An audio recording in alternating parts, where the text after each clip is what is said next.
Hi students, welcome to the lecture. Today we will be dealing with payback period method of capital budgeting. So without much delay, let's move on to the topic. Payback period method.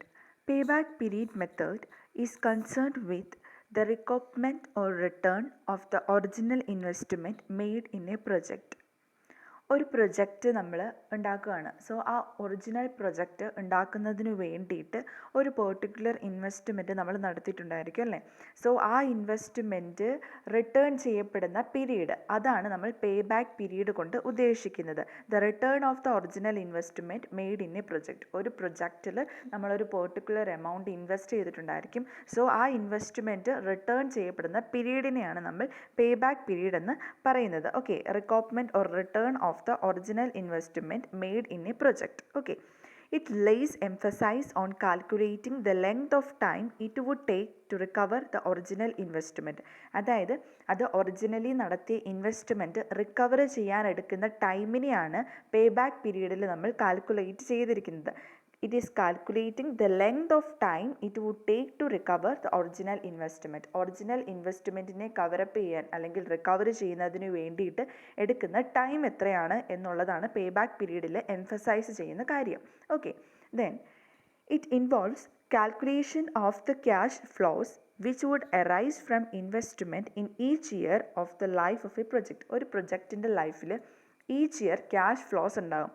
So ആ ഇൻവെസ്റ്റ്മെൻറ്റിൻ്റെ ഫലമായിട്ടുണ്ടാകുന്ന cash ഫ്ലോസിൻ്റെ calculation കൂടി ഇതിനകത്ത് ഉൾപ്പെടുന്നു. That is calculation of the cash flows which would arise from the investment. അതായത് ഒരു പ്രൊജക്റ്റിൻ്റെ ലൈഫിൽ എല്ലാ സമയത്തും അല്ലെങ്കിൽ എല്ലാ ഇയറും നമ്മളൊരു ഇൻവെസ്റ്റ്മെൻറ്റ്സ് നടത്തും. സോ ആ ഇൻവെസ്റ്റ്മെൻറ്റ്സ് നടത്തുന്നതിനാൽ ഉണ്ടാകുന്ന ക്യാഷ് ഫ്ലോസിൻ്റെ കാൽക്കുലേഷനും കൂടി ഈ ഒരു പേ ബാക്ക് പീരീഡ് മെത്തേഡിലൂടെ നമുക്ക് കാണാനായിട്ട് സാധിക്കും. ക്ലിയർ ആയെന്ന് വിശ്വസിക്കുന്നു. Then these cash flows are accumulated year by year till the time they equal the amount of original investment made in the project. അതായത് ഈ ക്യാഷ് ഫ്ലോസിൻ്റെ കാൽക്കുലേഷൻ നമ്മൾ നടത്തും എന്ന് പറഞ്ഞല്ലോ. സോ ഈ കാൽക്കുലേഷൻ നടത്തുന്നതെന്ന് പറഞ്ഞിരിക്കുന്നത് when that cash flows will be equal to the original investment made in that project. ആ പ്രൊജക്റ്റ് ഉണ്ടാക്കുന്നതിന് വേണ്ടിയിട്ട് നമ്മളൊരു original investment നടത്തിയിട്ടുണ്ടല്ലോ.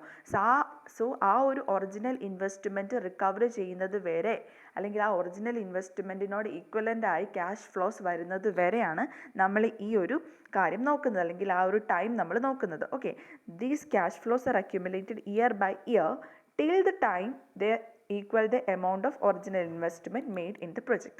The length of time it takes to obtain the necessary cash flows equal to the original investment determines the payback period of the project. അതായത് ഇപ്പോൾ നമ്മൾ ഒരു project ഉണ്ടാക്കുന്നതിന് വേണ്ടിയിട്ട് അതിൻ്റെ ഒരു ഒറിജിനൽ ഇൻവെസ്റ്റ്മെൻറ്റ് എന്ന് പറഞ്ഞിരിക്കുന്നത് 1 crore ആണെന്ന് നമ്മൾ കൺസിഡർ ചെയ്യുവാണ്. സോ ആനുവലി കുറേ ക്യാഷ് ഫ്ലോസ് ഉണ്ടാകുന്നുണ്ട്.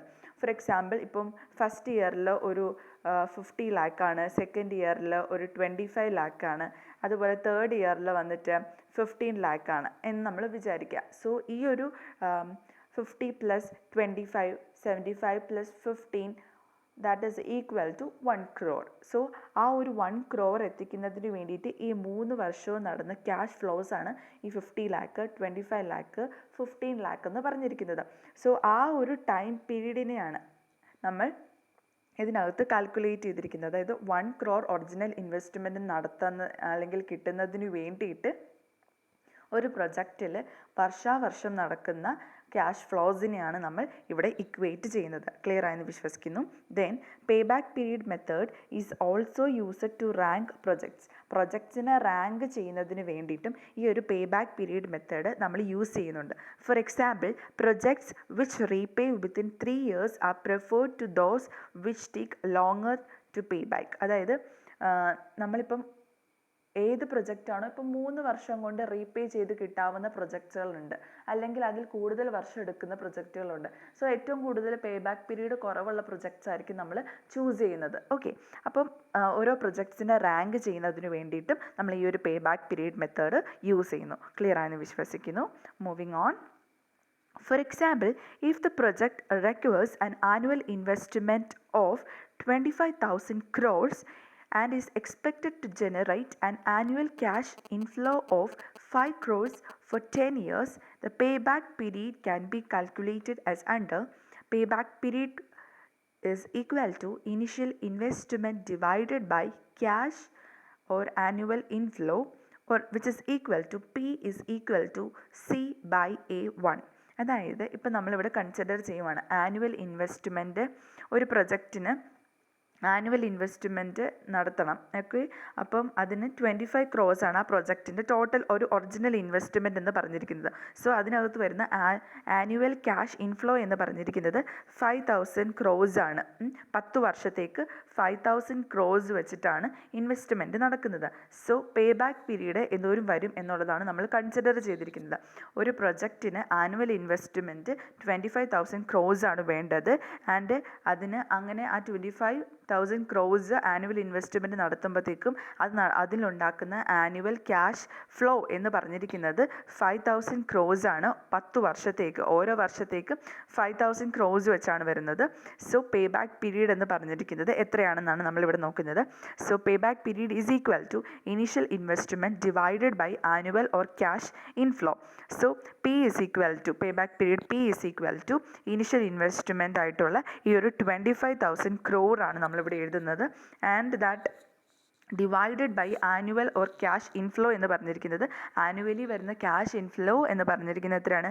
5,000 crores ആണ്. സോ 5,000 crores നമ്മൾ അത് വെച്ച് ഡിവൈഡ് ചെയ്തിരിക്കുന്നു, which is equal to 4. Thus the pay back period of this project is 4 years. For example ഇപ്പോൾ നമ്മൾ ഒന്നും കൂടി ഇത് പറയാണ്, പ്രൊജക്റ്റിന് ആനുവൽ ഇൻവെസ്റ്റ്മെൻറ്റ് 25,000 crores ആണ് വേണ്ടത്. ഒരു പ്രൊജക്റ്റിന് ആനുവൽ ഇൻവെസ്റ്റ്മെൻറ്റ് എന്ന് പറഞ്ഞിരിക്കുന്നത് 25,000 crores ആണ്. അതുപോലെ തന്നെ അത് ഇങ്ങോട്ടേക്ക് കൊണ്ടുവരുന്ന ക്യാഷ് ഇൻഫ്ലോ അല്ലെങ്കിൽ വരവെന്ന് പറഞ്ഞിരിക്കുന്നത് പ്രതിവർഷം 5,000 കോടി രൂപയാണ് എന്നുണ്ടെങ്കിൽ എന്താണ് ആ ഒരു പ്രൊജക്റ്റിൻ്റെ പേ ബാക്ക് പീരീഡ് എന്ന് കണ്ടുപിടിക്കണം എന്നുണ്ടെങ്കിൽ നമ്മൾ ഈ ഒരു ആനുവൽ ഇൻവെസ്റ്റ്മെൻറ്റിനെ ക്യാഷ് ഇൻഫ്ലോ വെച്ച് ഡിവൈഡ് ചെയ്യുക. സോ നമുക്ക് ഈ ഒരു 25,000 കോടി രൂപ എത്ര കാലം കഴിഞ്ഞിട്ട് പേ ബാക്ക് ചെയ്യാം എന്ന് നോക്കുന്നു. That is equal to 4 years. Clear ആയെന്ന് വിശ്വസിക്കുന്നു. പേ ബാക്ക് പീരീഡ് എന്ന് പറഞ്ഞിരിക്കുന്നത് നമ്മളൊരു ഒറിജിനൽ ഇൻവെസ്റ്റ്മെൻറ്റ് നടത്തിയിട്ടുണ്ട് എന്നുണ്ടെങ്കിൽ ആ ഒറിജിനൽ ഇൻവെസ്റ്റ്മെൻറ്റ് നടത്തിയതിന് എത്രത്തോളം ക്യാഷ് ഇൻഫ്ലോ വരുന്നു, ആ ക്യാഷ് ഇൻഫ്ലോ ഉപയോഗിച്ചിട്ട് നമ്മൾ എത്ര കാലം കൊണ്ട് ആ 25,000 crore രൂപ കവറപ്പ് ചെയ്യുന്നു, അതാണ് നമ്മളിവിടെ നോക്കുന്നത്. എന്തെങ്കിലും ഡൗട്ട്സ് ഉണ്ടെങ്കിൽ ഒന്നും കൂടി റിപ്പീറ്റ് ആയിട്ട് കേൾക്കുക, so that you can be clarified about this. Then moving on, accept or reject criterion. Payback period method is used as a criterion to accept or reject an investment proposal. ഒരു investment proposal accept ചെയ്യണോ അല്ലെങ്കിൽ reject ചെയ്യണോ എന്നൊക്കെ ഉള്ളത് പേ back period മെത്തേഡിനെ ആശ്രയിച്ചാണ് ഇരിക്കുന്നത്. So pay back period method calculated for proposal is to be compared with some predetermined target period. അതായത് നമ്മൾ pay back period method use ചെയ്തിട്ട് ഒരു പ്രപ്പോസൽ കണ്ടുപിടിക്കുകയാണെന്നുണ്ടെങ്കിൽ അത് അക്സെപ്റ്റബിൾ ആണോ അല്ലെങ്കിൽ റിജക്റ്റ് ചെയ്യപ്പെടണോ എന്നൊക്കെ നമ്മൾ കണ്ടുപിടിക്കണമല്ലോ. സോ അത് കണ്ടുപിടിക്കുന്നതിന് മുന്നേ അതിനെ കമ്പയർ ചെയ്യുന്നത് എന്തുമായിട്ടായിരിക്കും? പ്രീ ഡിറ്റർമൈൻഡ് ആയിട്ടുള്ള ഒരു ടാർഗറ്റ് പീരീഡിലായിരിക്കും. അതായത് നേരത്തെ തന്നെ നമ്മൾ നിശ്ചയിച്ച് വെച്ചിട്ടുള്ള ഒരു ടാർഗറ്റ് പീരീഡുമായിട്ട് ഈ പേ ബാക്ക് പീരീഡ് മെത്തേഡ് യൂസ് ചെയ്തിട്ട് ഈ പ്രൊജക്റ്റ് അക്സെപ്റ്റ് ചെയ്യണോ വേണ്ടയോ എന്നുള്ളത് കമ്പയർ ചെയ്യുന്നു. Then if the payback period is less than the target period, the proposal may be accepted. So എന്താണ് ഈ പേ ബാക്ക് പീരീഡ് എന്ന് പറഞ്ഞിരിക്കുന്നത് ആ ടാർഗറ്റ് പീരീഡിനേക്കാളും കുറവാണ് എന്നുണ്ടെങ്കിൽ ആ ഒരു സംഭവമായിരിക്കും നമ്മൾ അക്സെപ്റ്റ് ചെയ്യുന്നത്, അല്ലെങ്കിൽ ആ ഒരു ടൈം ആയിരിക്കും നമ്മൾ അക്സെപ്റ്റ് ചെയ്യുന്നത്. നമ്മൾ ഓൾറെഡി പറഞ്ഞിരുന്നു പേ ബാക്ക് പീരീഡ് മെത്തേഡ് എന്ന് പറഞ്ഞിരിക്കുന്നത് റാങ്കിങ് നടത്തുന്നതിന് വേണ്ടിയിട്ട് യൂസ് ചെയ്യുന്നുണ്ടെന്ന്. ഫോർ എക്സാമ്പിൾ ഇപ്പോൾ ഞാൻ പറയുകയാണെങ്കിൽ നമ്മൾ പേ ബാക്ക് പീരീഡ് മെത്തേഡ് ഉപയോഗിച്ചിട്ട് നമ്മളിത് ചെയ്യുവാണ്, അല്ലെങ്കിൽ പേ ബാക്ക് പീരീഡ് മെത്തേഡിൽ നമ്മൾ പറയുകയാണ് 5 years കൊണ്ട് ഒരു പ്രൊജക്റ്റ് നമുക്ക് പേ ബാക്ക് ചെയ്യാം എന്നുള്ളത് നമ്മൾ പറയുകയാണ് എന്ന് വിചാരിക്കുക. അതേപോലെ തന്നെ ഈ ഒരു പെർട്ടിക്കുലർ പ്രൊജക്റ്റിന് പ്രീ ഡിറ്റർമൈൻ ചെയ്തിരിക്കുന്ന ടാർഗറ്റ് എന്ന് പറഞ്ഞിരിക്കുന്നത് 7 years ആണ് എന്നും കൺസിഡർ ചെയ്യാം.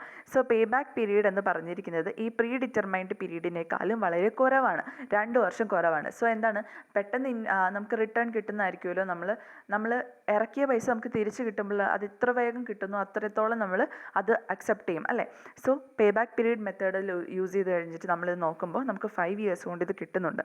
സോ വാട്ട് ഹാപ്പൻ ഈസ് നമ്മൾ പേ ബാക്ക് പീരീഡ് ക്രൈറ്റീരിയൻ ആയിരിക്കും ഒരു ഇൻവെസ്റ്റ്മെൻറ്റ് പ്രപ്പോസൽ അക്സെപ്റ്റ് ചെയ്യണോ റിജക്റ്റ് ചെയ്യണോ എന്ന് തീരുമാനിക്കാൻ വേണ്ടിയിട്ട് ഉപയോഗിക്കുന്നത്. പേ ബാക്ക് പീരീഡ് പീരീഡ് എന്ന് പറഞ്ഞിരിക്കുന്നത് കുറവാണ് എന്നുണ്ടെങ്കിൽ നമ്മൾ ആ ഒരു പ്രപ്പോസലായിരിക്കും അക്സെപ്റ്റ് ചെയ്യുക. Okay, then if pay back period is more than the target period, for example ഇപ്പം നമ്മൾ ഒരു പ്രപ്പോസലിൻ്റെ പേ ബാക്ക് പീരീഡ് എന്ന് പറഞ്ഞിരിക്കുന്നത് 5 years ആണ്, ആൻഡ് അതിൻ്റെ ടാർഗറ്റ് പീരീഡ് എന്ന് പറഞ്ഞിരിക്കുന്നത് 2 years ആണെന്നുണ്ടെങ്കിൽ നമ്മൾ ആ ഒരു പ്രപ്പോസൽ അക്സെപ്റ്റ് ചെയ്യത്തില്ല. ബിക്കോസ് that ഒരു proposal may be rejected. By this method, proposals are ranked. The lower the payback period, the more profitable the project's proposal. മനസ്സിലായോ? അതായത് payback period കുറവാണ് എന്തുണ്ടെങ്കിൽ അപ്പോൾ എന്താണ്, നമുക്ക് ഏറ്റവും വേഗം നമ്മൾ ഇറക്കിയ പൈസ നമുക്ക് തിരിച്ചു കിട്ടുകയാണ്. സോ നമ്മൾ ആ ഒരു പ്രപ്പോസലായിരിക്കും അക്സെപ്റ്റ് ചെയ്യുക. ക്ലിയർ ആയെന്ന് വിശ്വസിക്കുന്നു. Then moving on, merits of pay back method. ഇനി പേ ബാക്ക് മെത്തേഡിൻ്റെ മെറിറ്റ്സ് എന്തൊക്കെയാണ് എന്നുള്ളതാണ് നമ്മൾ നോക്കുന്നത്. First one, the method is easy and simple. വളരെ ഈസിയാണ്, അതേപോലെ തന്നെ സിമ്പിളാണ്, അതുപോലെ നമുക്ക് എളുപ്പത്തിൽ നമുക്ക് മനസ്സിലാക്കാനായിട്ട് സാധിക്കും. അതുപോലെ തന്നെ ഇത് നമുക്ക് കാൽക്കുലേറ്റ് ചെയ്യുന്നതിന് വളരെ ഈസിയാണ്. ഓക്കെ, ഇനി രണ്ടാമതെന്ന് പറഞ്ഞിരിക്കുന്നത് റാങ്കിങ് ഓഫ് പ്രൊജക്ട്സ്. നമ്മൾ നോക്കിയായിരുന്നു അല്ലേ, ഒരു പ്രപ്പോസൽ അക്സെപ്റ്റ് ചെയ്യണോ റിജക്റ്റ് ചെയ്യണോ എന്നൊക്കെ ഉള്ളത് ഈ പേ ബാക്ക് പീരീഡിനെ ആശ്രയിച്ചായിരിക്കും ഇരിക്കുന്നത്. പേ ബാക്ക് പീരീഡ് കുറവാണ് എന്നുണ്ടെങ്കിൽ ആ പ്രപ്പോസൽ നമ്മൾ അക്സെപ്റ്റ് ചെയ്യും. പേ ബാക്ക് പീരീഡ് കൂടുതലാണെന്നുണ്ടെങ്കിൽ ആ പ്രപ്പോസൽ നമ്മൾ റിജക്റ്റ് ചെയ്യും. ഓക്കെ, അതാണ് ഇവിടെ പറഞ്ഞിരിക്കുന്നത്. Okay, the projects are ranked in terms of their economic merits without much complications. Then നമ്മുടെ നെക്സ്റ്റ് മെറിറ്റ് എന്താണെന്ന് നോക്കാം. It stresses the liquidity objective. Okay, because this method give importance to the speedy recovery of investment in capital assets. അതായത് നമ്മൾ pay back പീരീഡിൽ എന്താണ് നോക്കുന്നത്, സ്പീഡായിട്ട് നമ്മൾ invest ചെയ്തിരിക്കുന്ന കാര്യം നമുക്ക് തിരിച്ചു കിട്ടുമോ എന്നുള്ളതാണല്ലോ നമ്മൾ നോക്കുന്നത്. സോ ഒരു ലിക്വിഡിറ്റി ഒബ്ജക്റ്റീവ് ഇതിനകത്ത് കൂടുതലായിട്ട് സ്ട്രെസ് ചെയ്യപ്പെടുന്നുണ്ട് എന്നാണ് പറയുന്നത്. Then useful in case of uncertainty ഉള്ള കേസിലൊക്കെ നമുക്കിത് വളരെയധികം യൂസ്ഫുൾ ആണെന്നാണ് പറഞ്ഞിരിക്കുന്നത്.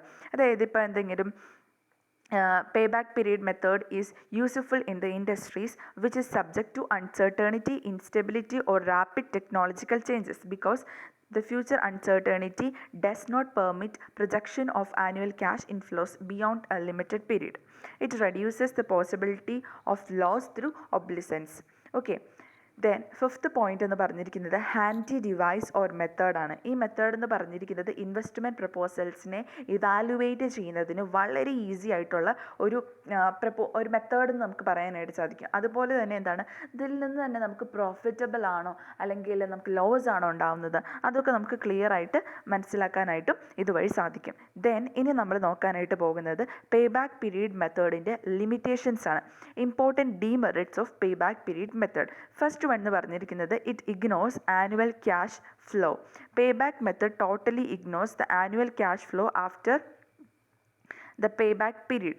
പേ ബാക്ക് പീരീഡ് കഴിഞ്ഞിട്ട് ഉള്ള ആനുവൽ ക്യാഷ് ഇൻഫ്ലോ ഇത് കംപ്ലീറ്റ് ആയിട്ട് എന്താണ് ഇഗ്നോർ ചെയ്ത് കളഞ്ഞു. കാരണം നമ്മൾ ഇതിൻ്റെ അകത്ത് എന്താണ് ഇൻവെസ്റ്റ്മെൻറ്റ് റാങ്ക് ചെയ്യുന്നു, അതുപോലെ നമുക്ക് റീപേയ്മെൻറ്റ് കിട്ടുന്ന ആ ഒരു ടൈം വരെ നമ്മൾ pay back period method use ചെയ്യുന്നുള്ളൂ, അല്ലെങ്കിൽ നമ്മൾ ചിന്തിക്കുന്നുള്ളൂ. അത് കഴിഞ്ഞിട്ട് ആ പെർട്ടിക്കുലർ പ്രൊജക്റ്റിന് ലഭിക്കുന്ന ഇൻഫ്ലോ എന്താണെന്ന് നമ്മളിവിടെ നോക്കുന്നില്ല.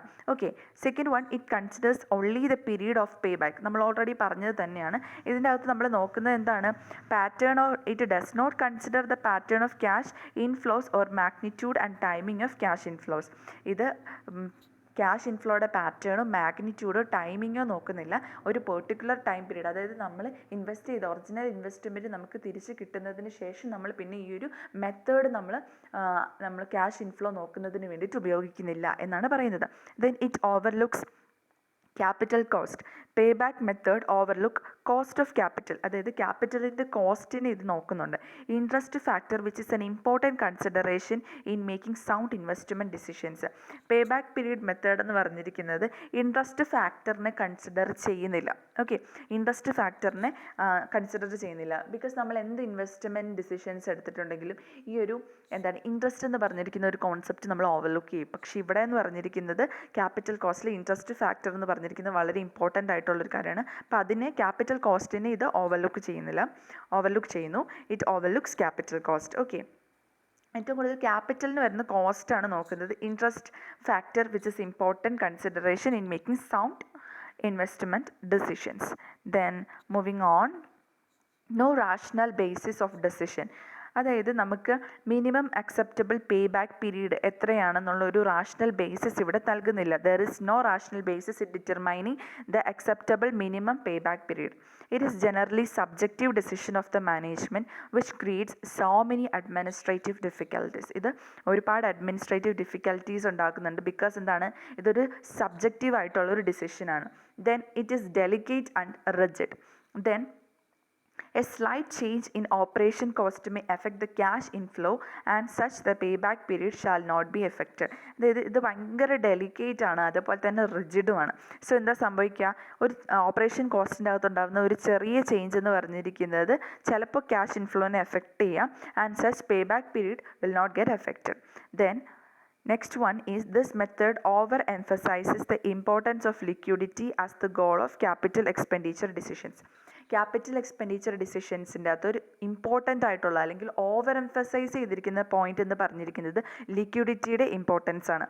However, in spite of these drawbacks, we cannot undermine the importance and the popularity of this method.